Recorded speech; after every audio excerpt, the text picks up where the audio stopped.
Pas besoin du micro. Je vais essayer sans. Tu portes. Normalement, c'est suffisant. Ok. Sinon, je crois. Ok. Bonjour à tous. Je m'appelle Johan van der Capelle et je suis le fondateur et le copropriétaire de Quasidoc. Tout d'abord, je tiens à remercier M. Rivail de nous avoir donné l'occasion de présenter Quasidoc ici et de participer à cette conférence. Je vais essayer de le faire en français. Le français n'est pas ma langue maternelle, mais j'ai essayé de me débrouiller. Mais s'il y a quelque chose qui n'est pas clair, n'hésitez pas à intervenir et me poser des questions. Quasidoc est une abréviation. C'est l'abréviation pour Quality System Documentation. En anglais, en français, c'est plus ou moins la même chose. La documentation sur le système qualité. Et ça est exactement ce que nous voulons faire. C'est automatiser la gestion de la qualité, de votre système qualité en temps réel, c'est important, à l'endroit et au moment où la qualité est réalisée, et par la personne qui est responsable pour la qualité à ce moment. C'est un peu dans le même sens que M. Messeridi vient de le dire, pour créer la sécurité alimentaire en temps réel et pour que tout le monde peut coopérer avec. Il y a 4 choses importantes. Quasidoc est un logiciel SaaS. SaaS, ça veut dire Software as a Service. Ça veut dire que nous vous offrons un serveur où notre logiciel est installé et vous pouvez utiliser le système comme votre système bancaire, plus ou moins. Ça veut dire qu'il n'y a pas d'installation locale. Vous avez seulement besoin d'un navigateur web, c'est tout, et d'un PC. La gestion du système, sécurité, backup, la redondance, est fait pour vous. Et ce qui est important, on fait une mise à jour en continu. Le système améliore, croît en continu et il y a un support par mail. Ça a comme conséquence que le coût est modéré, on peut en discuter, mais qui est important que le coût est prévisible. Ce qui est spécifique pour nous, il n'y a pas un coût par utilisateur. Parce qu'on veut vraiment obtenir que tout le monde peut intervenir, il y a un coût global par site de production, par site d'usage. Et on est en train de communiquer avec nos clients en continu pour faire des améliorations et adapter ou ajouter des nouvelles fonctionnalités au système. Ça veut dire que tous nos clients qui ont des idées peuvent intervenir et peuvent être partie du développement de nouvelles implémentations. Brièvement, nos clients peuvent profiter des avantages du logiciel sans avoir le souci de se préoccuper de la gestion et de la maintenance du système. On a fait une petite analyse du marché et ça montre que la plupart des logiciels qui sont utilisés dans les entreprises, logiciels type ERP, qu'ils gèrent des aspects financiers et des systèmes, des choses opérationnelles. Et ça veut dire qu'ils n'accordent qu'un peu d'attention sur les aspects qualité. La grande quantité des logiciels a un module qualité, mais finalement c'est relativement simple. Et là, on a trouvé notre position sur le marché parce que nous sommes convaincus que l'intégration des aspects opérationnels avec la qualité sont plus complexes et que ça est préférable d'intégrer ces deux aspects dans un même logiciel.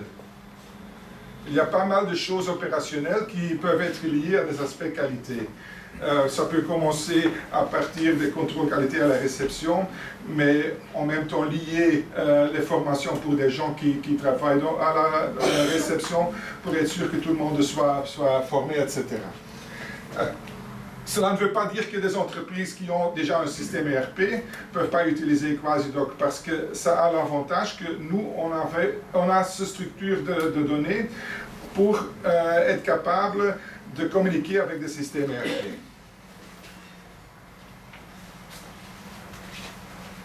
Ça, c'est notre position, le lien entre qualité et ERP. Notre objectif est d'automatiser tous les domaines couverts par les référentiels sécurité alimentaire comme IFS, BRCGS, RSSC 22000, etc. et qui est important d'une manière intégrée. On essaie d'intégrer tous les aspects dans un même logiciel.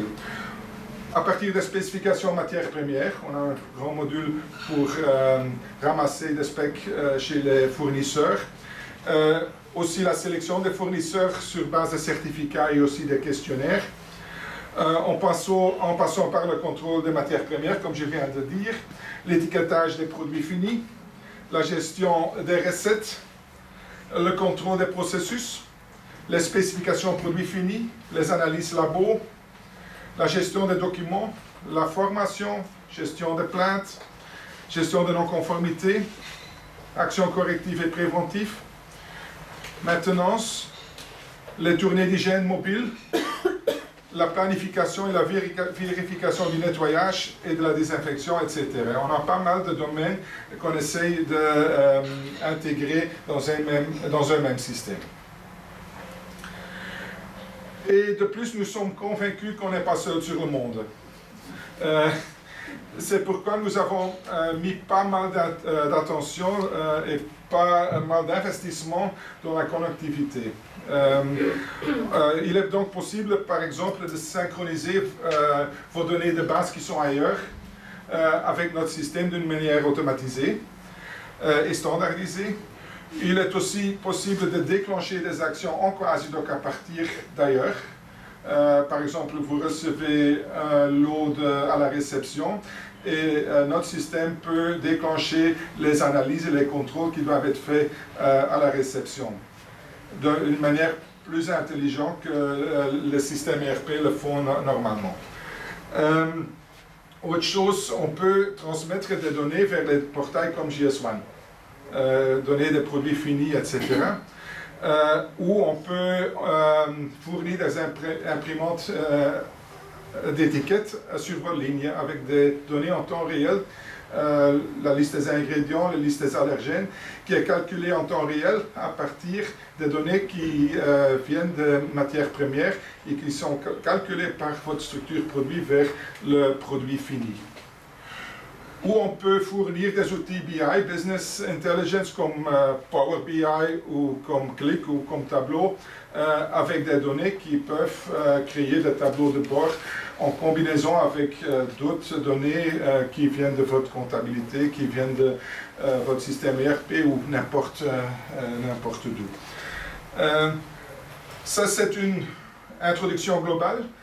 En ce qui vient maintenant, je veux aborder brièvement quelques aspects qui sont quelques fonctionnalités, seulement pour vous donner une idée. Je ne vais pas en temps réel dans le logiciel parce que Fabrice m'a donné qu'une petite demi-heure. C'est ma faute. Hein. Je reste à votre disponibilité, je suis ici toute la journée si jamais vous avez des questions. Je me permets de compléter, si jamais vous voulez une démonstration plus complète, on organise ça en visio, c'est très facile, et au contraire, vous avez une démonstration complète du logiciel après. Mais là, c'était compliqué, parce que la connexion est lente ici, et on aurait perdu plus de temps à aller sur le logiciel. Ok. Quand vous accédez à notre système, chaque personne individuelle peut créer sa propre tableau de bord. Son propre tableau de bord comme point de départ pour naviguer. Cela se peut faire avec des tuiles, comme vous voyez quelques tuiles ici, ou avec ce que nous appelons des widgets, où par exemple ici il y a une liste des évaluations des fournisseurs à faire, mais c'est personnalisé, ou ici une liste de plaintes des fournisseurs que vous-même devez traiter.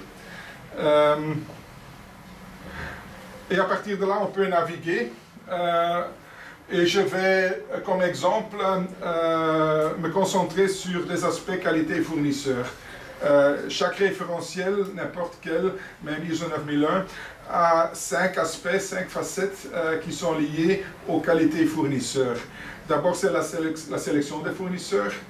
Là, on a créé un système où on peut collecter et gérer les certificats qualité des fournisseurs et où le fournisseur même, on a plus que 2000 fournisseurs dans notre système, où le fournisseur même peut télécharger ces certificats et la demande est faite au moment que son certificat vient de expirer, à la date d'expiration. Et récemment, on a ajouté la possibilité de créer des questionnaires vous-même pour envoyer aux fournisseurs, plutôt dans le sens de la durabilité, etc., où il y a de plus en plus de questionnaires qui sont utilisés. Deuxièmement, il y a un système entièrement automatisé pour la demande de spécification de matières premières. On peut créer ses propres trames de spécification et l'envoyer vers le fournisseur. J'ai vu dans la liste des attendants ici qu'il y en a qui ont reçu déjà des questionnaires ou des demandes de spécification de quelques de nos clients. Et là, on peut faire la saisie de l'info. Et il y a un cycle d'approbation où nos clients peuvent approuver les données qui ont envoyées par le fournisseur vers leurs propres normes. De cette manière, on peut éviter que, par exemple, des nouveaux allergènes entrent dans l'entreprise sans être au courant ou ce genre de choses, ou que le taux de germes contaminants est plus élevé que vous voulez. Ça, on essayait d'éviter dès le début. Et on utilise ce genre de données, allergènes, valeurs nutritionnelles, liste des ingrédients, pour faire des calculs avec et pour créer tout ce qui est important au niveau d'infos vers les clients, tout ce qui est concerné dans l'étiquetage. Troisième élément, c'est le contrôle des matières premières à la réception, dont je vous viens de parler déjà. Quatrième élément, c'est la gestion des plaintes. On a un flux créé, prédéfini dans le système et qui est paramétrable pour guider un peu l'info qui est liée à une plainte fournisseur dans votre entreprise et où tout le monde fait sa propre tâche. La personne qui reçoit la réclamation fait les saisies. Dépendant du type de réclamation, il y a quelqu'un qui est averti et qui fait le traitement. On peut lancer des actions correctives à partir de là. On peut bloquer le produit avec des non-conformités et même créer un lien vers un système ERP pour bloquer ça en temps réel. Même le fournisseur peut être averti à partir du système et lui, il peut faire le saisie de sa réponse d'une manière structurée dans le système. De cette manière, vous êtes sûr qu'il ne faut pas télécharger des mails ou faire des mails à autre personne parce que tout est centralisé. Même s'il n'est pas adhérent Quasi-Doc, il peut cliquer. Oui. Dans ce cas spécifique, il obtient un lien qui est valable pour 2 semaines. Et dans ce lien, il entre en direct seulement dans ce plainte. Et on exige une action corrective de sa part. Mais toute la communication avec le fournisseur peut être prédéfinie avec des trames de réponse, etc. Mais ça va un peu trop en détail. Et comme 5e élément, c'est l'évaluation périodique des fournisseurs. Le système vous aide à faire des évaluations sur base des critères prédéfinis et vous pouvez suivre son évolution et même obtenir qu'un fournisseur qui est mauvais est plutôt évalué, réévalué, qu'on le suit plus court qu'un autre. Et ça, c'est lié à un système de points de pénalité qui sont liés à les plaintes. S'il y a trop de plaintes et surtout beaucoup de plaintes sur des choses critiques, le système va bloquer le fournisseur et on peut même éviter, mais il n'y a aucun client qui le fait, qu'on commente encore chez lui. Mais ça, c'est un rêve pour les responsables de qualité. Ça passe rarement, à mon avis. Ça, c'est code 9 chez Leclerc en France. Hein? C'est code 9 chez Leclerc. Ok. Alors voici, c'est pas très clair, un aperçu de la liste des fournisseurs. Et ici, on voit le statut de certification. La couleur définit le statut. Et ces petits téléphones en vert ou en rouge vous disent que vous avez son numéro de crise. En cas de crise, que vous avez tout ce qui est important, nom, contact et numéro de téléphone pour avertir le fournisseur. Et le système veille aussi que pour tous les fournisseurs dont vous le voulez avoir, que c'est prévu.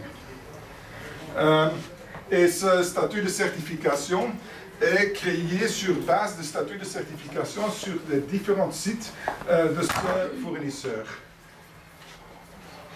Donc, quand j'appuie dessus, je vois une liste de sites de production ou d'autres sites de ce fournisseur qui les deux sont périmés aussi, ici. Il faut les recharger. Alors, à partir de là, on peut envoyer manuellement avec un appui sur un bouton vers le fournisseur, ou on peut aussi créer que ça se déroule automatiquement. Mais la plupart de nos clients ne veulent pas que ça est fait automatiquement parce qu'on a eu un problème il y a 10 ans où un fournisseur est délisté chez un client de nous, et le jour après, le système envoyait un mail pour télécharger le certificat. Alors, on a créé qu'il faut confirmer ça encore à un moment donné. Et il y a une liste de certificats qualité. Vous pouvez paramétrer par type de fournisseur quel certificat vous acceptez. En disant on n'a pas besoin d'un ISO 9001, mais si vous l'avez, vous pouvez le télécharger, mais on ne tient pas compte pour calculer votre statut de certification chez nous.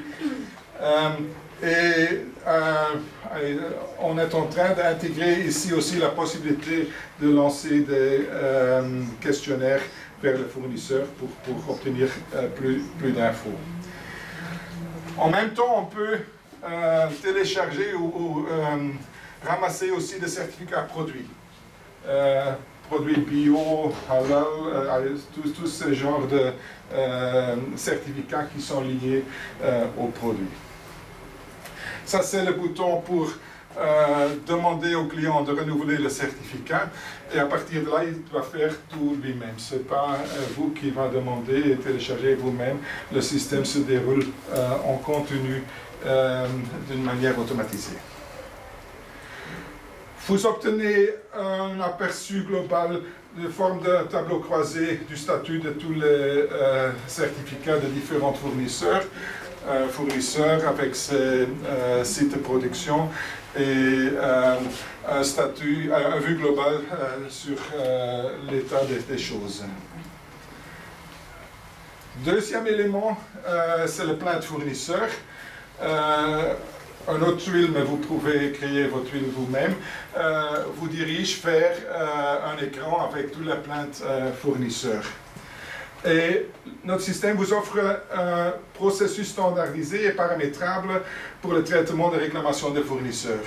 Et ça s'est fait en appuyant sur un plainte, on va vers le détail, et ça est fait en 4 étapes.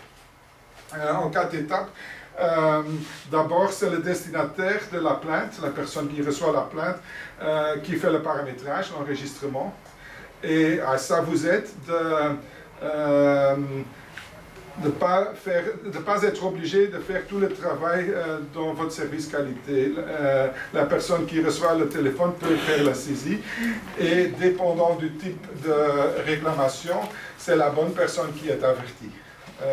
Ça réduit la charge de travail dans le service qualité.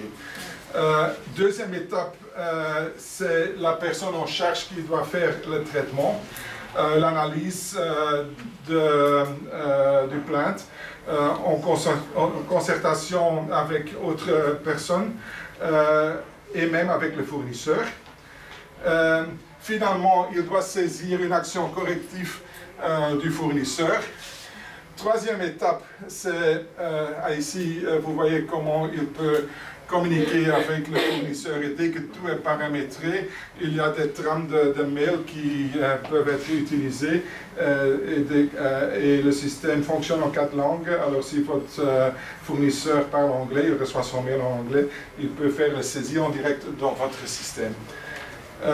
Le responsable qualité, en troisième étape, doit vérifier l'efficacité de l'action. Alors, il est toujours concerné, ou elle est toujours concernée, pour vérifier si la personne en charge a vraiment traité la réclamation d'une bonne manière.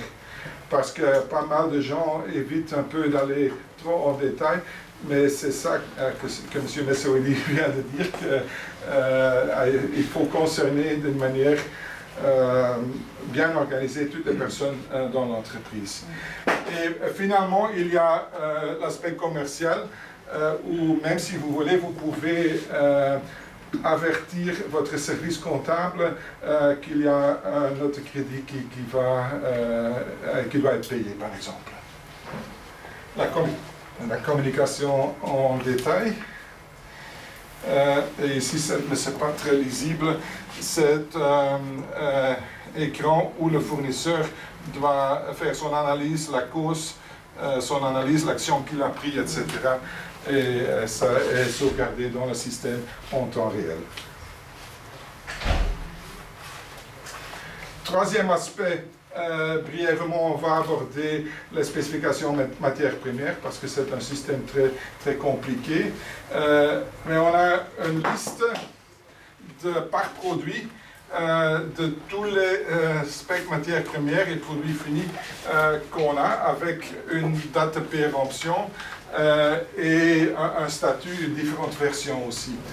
Quand on va en détail, ce n'est qu'un exemple d'une spécification.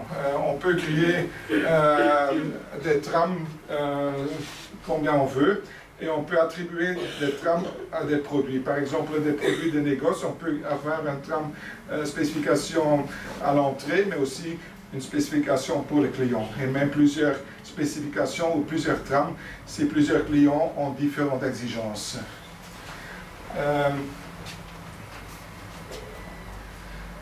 Voilà.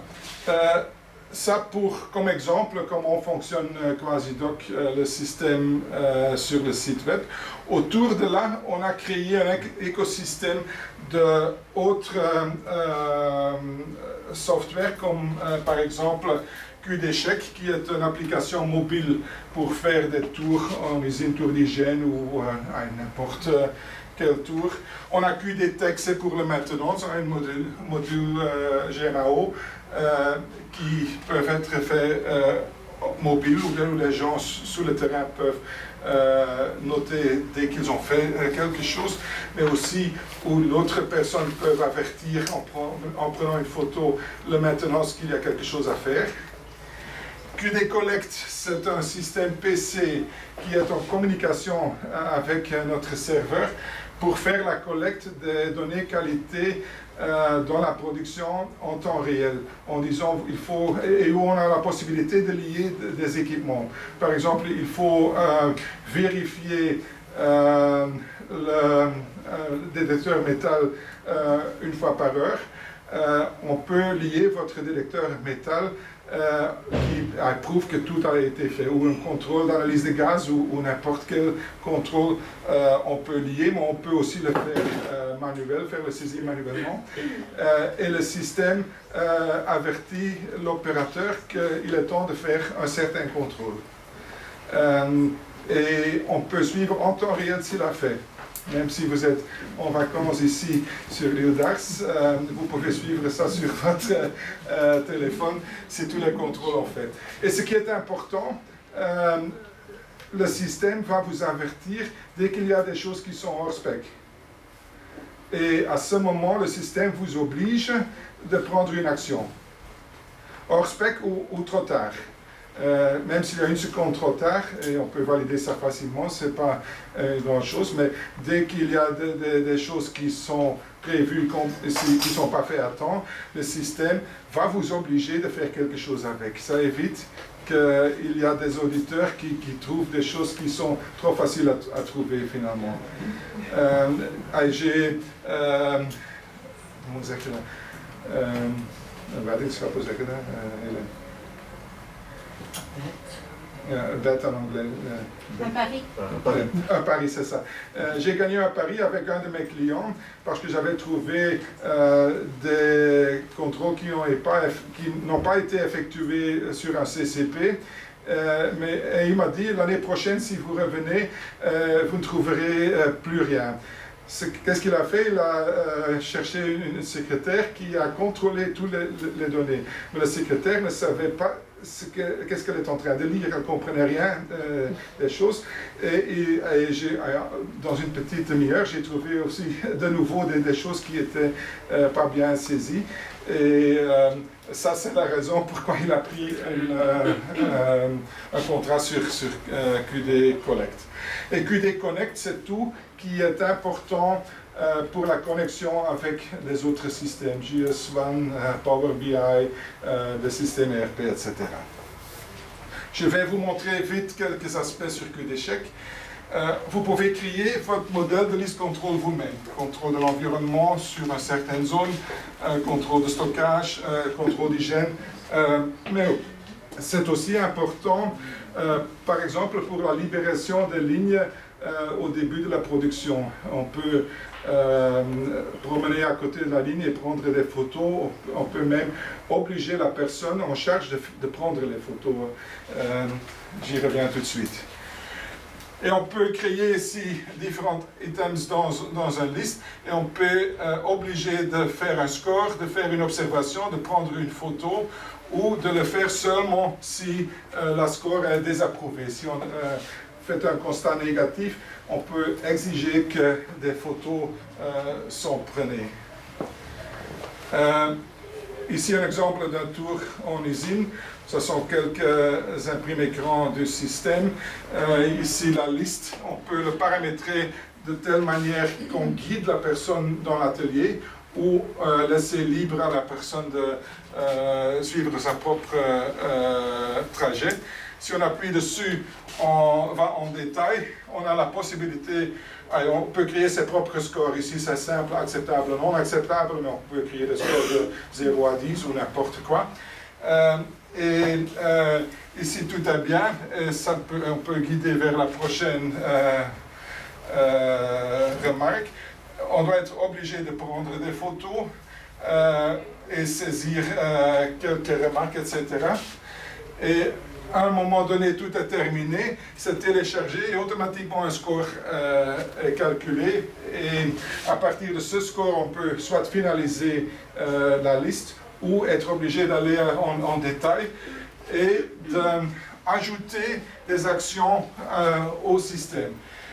Ici, par exemple, il y a la possibilité d'ajouter des non-conformités ou des réclamations fournisseurs. Disons, on voit dans le magasin qu'il y a un palette qui est endommagé. On peut prendre en direct une photo. On peut lancer une réclamation au client, une intervention maintenance, des actions correctives ou préventives ou des simples tâches à exécuter par des personnes. Ça, c'est un bon exemple de l'intégration dont je vous viens de parler, parce qu'on essaye de ramasser tout dans un grand système où toutes les actions correctives de n'importe où ils viennent sont dans la même liste et on peut suivre la manière comment ils se déroulent. Ça, c'est un exemple d'une action corrective. Là, il y a 3 étapes. Et ici, on voit que ça origine d'une liste de contrôle mobile qu'on vient de faire. On sait exactement d'où ça vient. En tapant sur ce lien, on peut voir le détail. Et il y a 3 étapes. C'est le coordinateur, la personne en charge pour l'exécution et le vérificateur. La vérification intégrée. Aussi, dans l'étape dans l'onglet la personne en charge, la méthode de 5 pourquoi ou 5 why est intégrée pour faire une analyse des causes en détail. Ici, vous voyez, analyse des causes profondes. Si vous appuyez ici, ça déroule et on est obligé, pas obligé, on peut le faire si on veut, Mais aussi des tâches peuvent être liées. On peut continuer l'analyse des actions correctives, mais pas sans avoir exécuté des tâches qui sont obligatoires. Là. Alors de cette manière, le système vous guide un peu dans son déroulement. On va en temps réel si les actions sont trop tard, s'il doit intervenir plus tôt.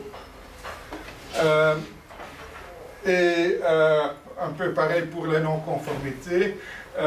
On a une liste des non-conformités. Ce sont tous les constats, soit liés au produit, soit autre chose, qui sont non conformes. On voit ça comme une réclamation des clients qui n'a pas atteint les clients, mais le déroulement est plus ou moins pareil. Ici, on a de nouveau 3 étapes: destinateur, personne en charge et responsable qualité pour la validation. Les observations qu'on peut faire, ça veut dire 5 minutes. Non, j'y suis à peu près. Encore 5 liens. Les observations à faire, ce sont des constats sans liste de contrôle qu'on voit dans l'usine et qu'on prend une photo et on l'envoie vers le système. On obtient une liste des observations avec les photos. On peut ajouter des actions à partir de ces observations, etc. Voilà, j'y suis à peu près. Ici, quelques clients qu'on a déjà, qui ont un lien en France ou en Belgique, mais on a plus que 300, à peu près 400 clients. Par exemple, Capra, c'est une usine en Belgique, mais qui appartient à Eurial, déjà plus que 10 ans client chez nous. Konings à Beaucaire est client de nous. Le groupe JB Foods, dont il y a quelques usines en France, Air Products pour toute l'Europe, est client de Quasidoc. Quelques atouts, à notre avis, du système. On existe à partir de 2004, donc on a 20 ans d'expérience. Tous les référentiels peuvent être soutenus à partir du système. On a l'intégration entre qualité et ERP.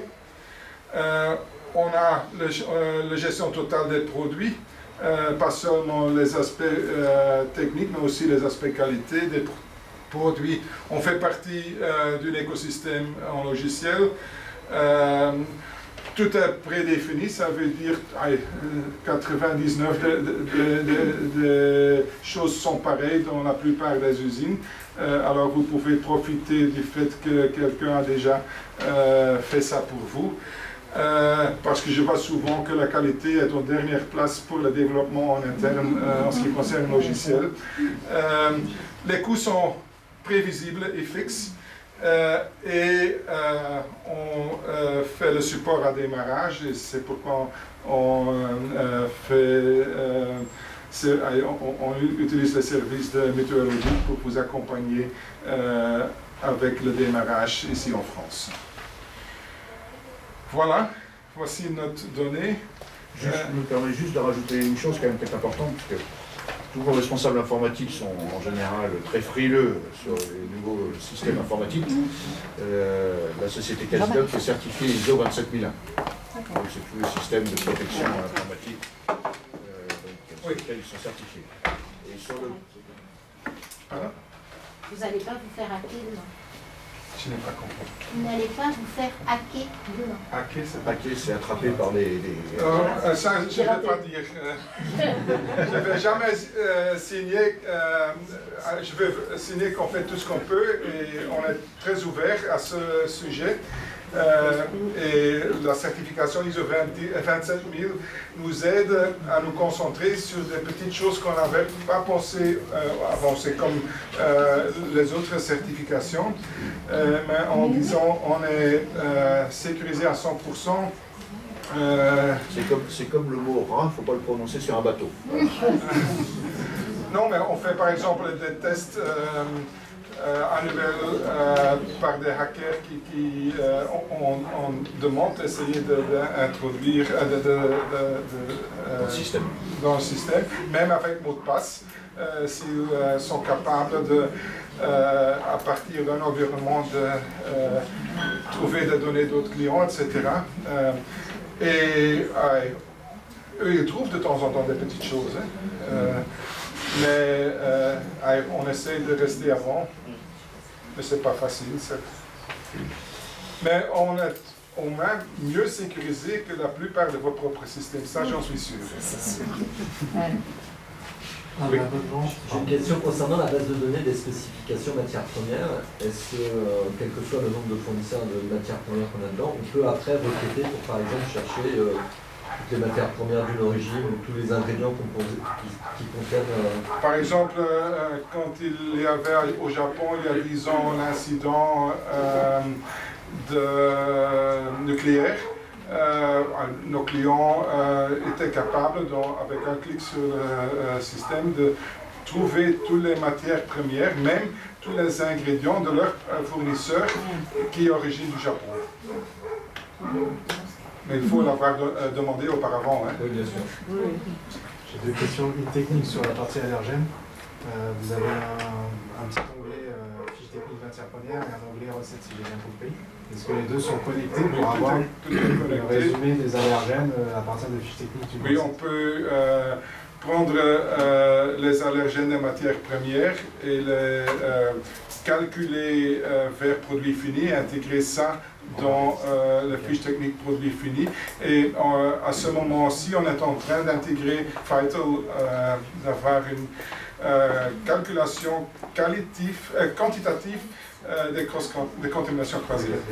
Par rapport aux matières premières. Parce qu'en Hollande, ils ont intégré ça déjà dans la législation et eux, ils attendent ça avant début de l'année prochaine. Et au niveau de l'abonnement, quelle est la formule? C'est ça pour l'abonnement? C'est pas cher. C'est pas cher. Je peux en parler rapidement si tu veux. Au niveau des tarifs, c'est un abonnement annuel, mais par module. Et on peut prendre le module gestion des fournisseurs, on peut prendre le module gestion de l'amélioration continue, on peut prendre là. Un module par an coûte 3 000 €. Par contre, si vous prenez 3 modules et plus, vous pouvez prendre après l'ensemble des modules pour 9 000 € maximum par an. Voilà. Donc ça veut dire que jusqu'à 3 modules, c'est à peu près 3 000 €. Après, nous, on recommande effectivement, avec les modules, presque d'aller à tous les modules, même s'ils n'avaient pas tous les utilisés, mais ils s'intercroisent quand même. Le module gestion des fournisseurs va s'intercroiser avec celui de l'amélioration continue. Celui des contrôles que des checks va s'intercroiser aussi avec l'amélioration continue. On nous dit souvent qu'on n'est pas assez cher. Je ne crois pas que le système peut faire ça, mais on utilise à 100% l'Internet et ça nous donne la possibilité de diminuer les coûts, de partager les coûts entre tous les clients. Et dernier élément sur le plan tarifaire, nous on recommande effectivement un accompagnement la première année, parce que très souvent il faut comprendre le fonctionnement du logiciel, le suivre et tout. Et encore une fois, vous n'avez pas assez de temps pour dire tiens, je vais passer toute la journée moi pour voir comment il fonctionne ce logiciel. Et là, nous effectivement, on considère qu'il faut un accompagnement. Et on dit que la première année, l'accompagnement est à peu près à hauteur du budget que vous allez mettre dans le nombre de modules que vous allez prendre. Voilà. Et cet accompagnement est critique parce que, disons, 90% des nouveaux licences, ça réussit, mais ceux qui ne réussissent pas n'ont pas pris ou eu le temps de démarrer bien d'une manière décemment avec le système. Une fois démarré, c'est intégré. Dès que c'est intégré dans votre entreprise et c'est accepté, ça va plus simple, mais au début, il vous faut quand même pas de temps. Je vais d'abord donner le mot à madame. Oui, je voulais savoir au niveau des spécifications, quand ce sont des PDF créés par nos fournisseurs, ils ont des fiches techniques. Est-ce que votre système les intègre directement par l'intelligence artificielle avec... Pas encore, mais c'est un des éléments qu'on est en train D'accord, donc il y a de la ressaisie à faire. Oui, mais le système, il y a deux choses. Vous pouvez demander à votre fournisseur de faire le saisie parce qu'il peut le faire lui-même. Et deuxièmement, dès qu'il y a une nouvelle version, toutes les données qui sont déjà dans le système restent dans le système. Disons que l'année prochaine, on aura une 15e allergène. Les 14 autres sont déjà dans le système et le fournisseur doit confirmer que ça n'a pas changé. Mais on travaille sur tout ce qui est artificial intelligence, par exemple, pour une chose comme ça. Et sinon, il peut y avoir, si je ne me trompe pas, hein, tu me dis, Yann, mais si les fournisseurs envoient des dossiers par Excel, il peut y avoir effectivement un transfert des fichiers Excel directement si c'est sur le même calibre que... On a des trames Excel pour télécharger des données, ça c'est possible.